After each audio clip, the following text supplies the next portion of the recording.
I was born to incredible parents, amazing parents who served as doctors in the Indian Army.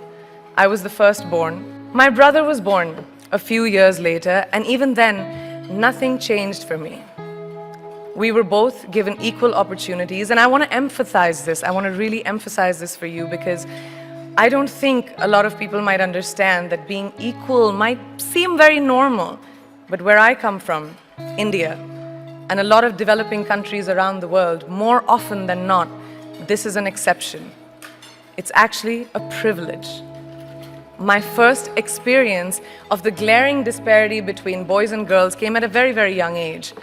I grew up in a middle-class family with extremely philanthropic parents who constantly reminded me and my brother how lucky we were and how giving back to those who were less fortunate was not a choice.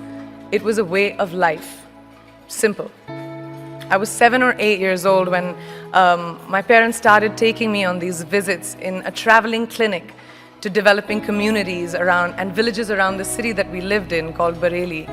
We were packed into this ambulance and my parents would provide free medical care to people who couldn't afford it.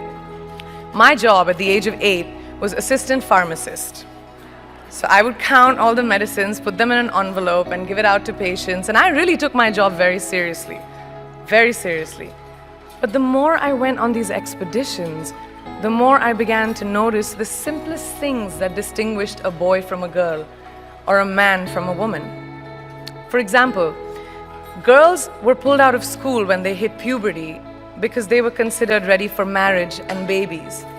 That's 12 and 13, while boys still enjoyed their childhood. Or basic human rights such as healthcare were denied just because they were women.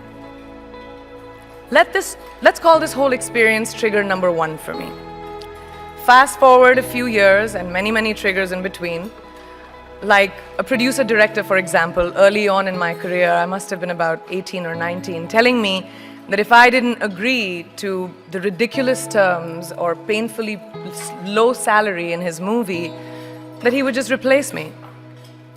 Because girls are replaceable in the entertainment business.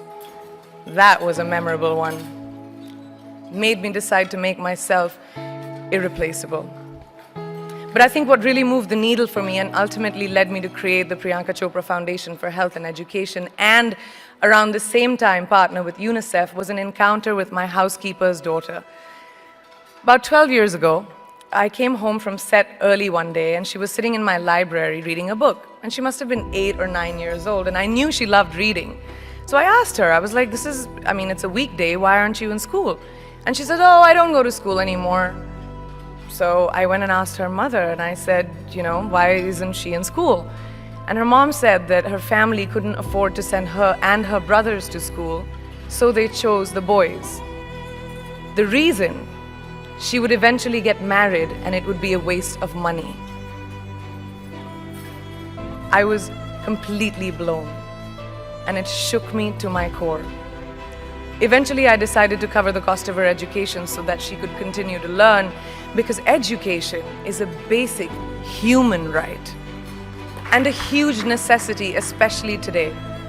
From that point on, I was determined to make a difference in as many children's lives as I could in whatever big or small way that I could contribute. There's a really, really beautiful quote that I read recently and I think it's absolutely appropriate to explain what I'm trying to say today. The hand that rocks the cradle, the procreator, the mother of tomorrow, a woman shapes the destiny of civilization. Such is the tragic irony of fate that a beautiful creation such as a girl child is today one of the gravest concerns facing humanity. Girls have the power to change the world because I know that a girl's education not just empowers families, but communities and economies. A result of her education, we all do better. It's just as simple as that.